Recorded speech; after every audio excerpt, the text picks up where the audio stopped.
It looks terrible. Trying to make a good face.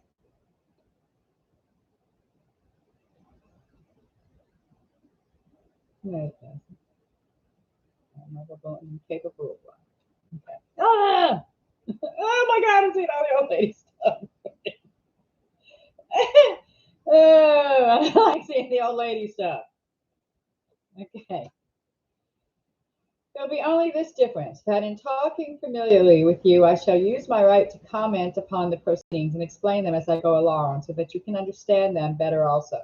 I shall throw in trifles which came under our eyes and have a certain interest for you and me, but were not important enough to go into the official record.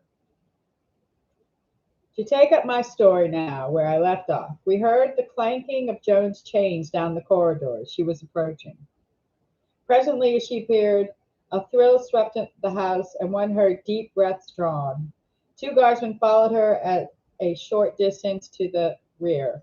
Her head was bowed a little, and she moved slowly, she being weak and her irons heavy. She had on men's attire, all black, a soft woolen stuff, intensely black, funeral black, not a speck of relieving color in it from her throat to the floor. A wide collar of the same black stuff in radiating folds upon her shoulders and breast. The sleeves of her doublet were full down to the elbows, and right thence to her manacled wrists below the doublet, tight black hose down to the chains on her ankles. Halfway to her bench she stopped, just where a wide shaft of light fell slanting from a window, and slowly lifted her face. Another thrill. It was totally colorless, white as snow, a face of gleaming snow, set in vivid contrast upon that slender stature of somber, unmitigated black. He kept his word. His account of the great trial will be found to be in strict and detailed accordance with the sworn facts of history, says the translator. That's a note.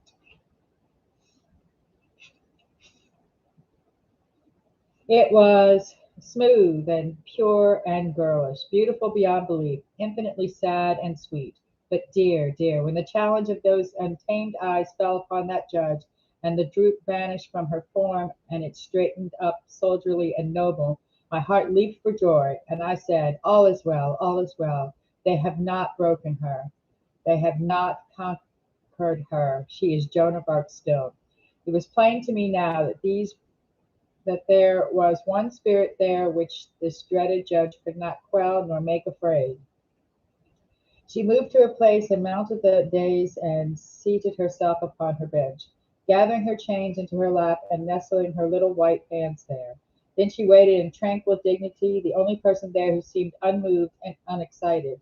A bronzed and brawny English soldier standing at martial ease in the front rank of the citizen spectators did now most gallantly and respectfully put up his great hand and give her the military salute, and she, smiling friendly, put up hers and returned it, whereat there was a sympathetic little break of applause, which the judge sternly silenced. Now the memorable inquisition called in history the great trial began. 50 experts against a novice, and no one to help the novice.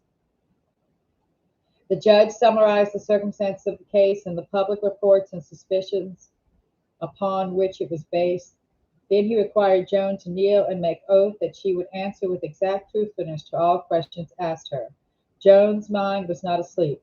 It suspected that dangerous possibilities might lie hidden under this apparently fair and reasonable demand.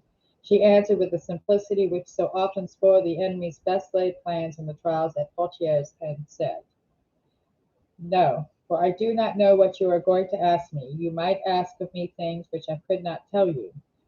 This incensed the court, and brought out a brisk flurry of angry exclamations.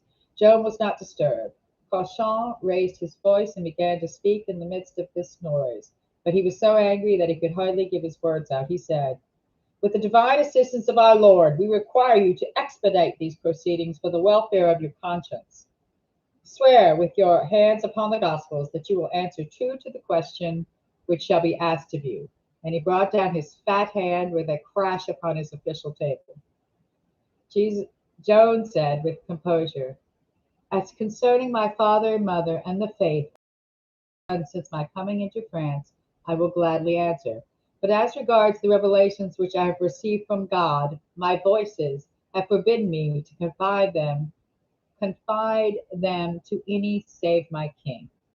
My voices said, don't tell anybody else but me. Uh, Shut up the book uh, and don't reveal it till the end times, saith the Lord to the revelator John. Here there was another angry outburst of threats and explicatives and much movement and confusion, so she had to stop and wait for the noise to subside. Then her waxen face flushed a little, and she straightened up and fixed her eye on the judge and finished her sentence in a voice that had that old ring in it. And I will never reveal these things, though you cut my head off. Well, maybe you know what a deliberative body of Frenchmen is like. The judge and half the court were on their feet in a moment, and all shaking their fists at the prisoner, and all storming and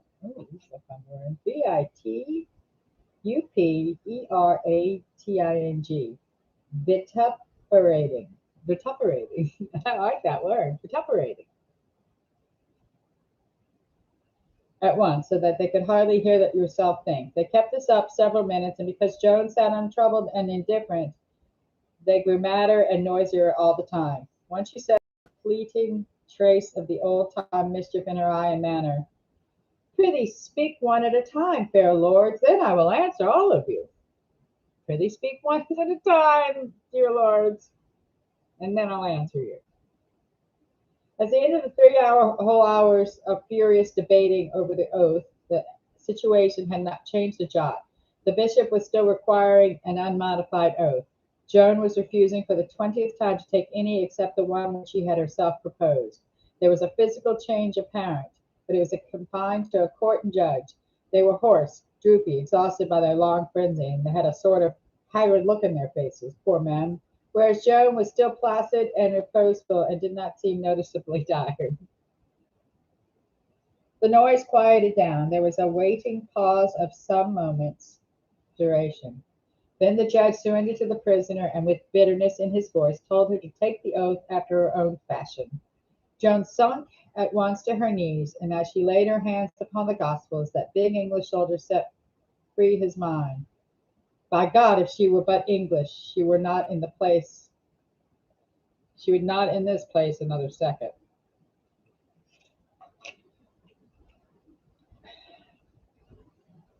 It was the soldier in him responding to the soldier in her, but what a stinging rebuke it was, when an arraignment of French character and French royalty. Would that he could have uttered just that one phrase in the hearing of Orleans. I know that grateful city, the adoring city, would have risen to the last man and the last woman and marched upon Rouen. Some speeches that shame a man and humble him, burn themselves into memory and remain there. That one is burnt into mine. After Joan had made oath, Cauchon asked her name and where she was born, and some questions about her family. Also what her age was. She answered these. Then he asked her how much education she had. I have learned from my mother the Pater Noster, the Ave Maria, and the Belief. All that I know was taught me by my mother. Questions of the unessential sort dribbled on for a considerable time. Everybody was tired out by now, except Joan. The tribunal prepared to rise. At this point, Cauchon forbade Joan to try to escape from prison upon pain of being held guilty of the crime of heresy. Singular logic. She answered simply, I am not bound by this prohibition. If I could escape, I would not reproach myself, for I have given no promise, and I shall not. Then she complained of the burden of her chains and asked that they might be removed, but she was strongly guarded in that dungeon, and there was no need of them. But the bishop refused and reminded her that she had broken out of prison twice before. Joan of Arc was too proud to insist. She only said as she rose to go with the guard, It is true I have wanted to escape, and I do want to escape. Then she added in a way that would touch the pity of anybody, I think, It is the right of every prisoner. And as she went from that place in the midst of an impressive stillness which made the sharper and more distressful to me the clank of those pathetic chains. What presence of mind she had! One could never surprise her out of it. She saw Noel and me there when she first took her seat on her bench, and we flushed to the forehead with excitement and emotion, but her face showed nothing, betrayed nothing. Her eyes sought us 50 times, that day, but they passed on, and there was never any ray of recognition in them. Another would have started upon seeing us, and then, why, then there could have been trouble for us, of course. We walked slowly home together, each busy with his own grief and saying not a word.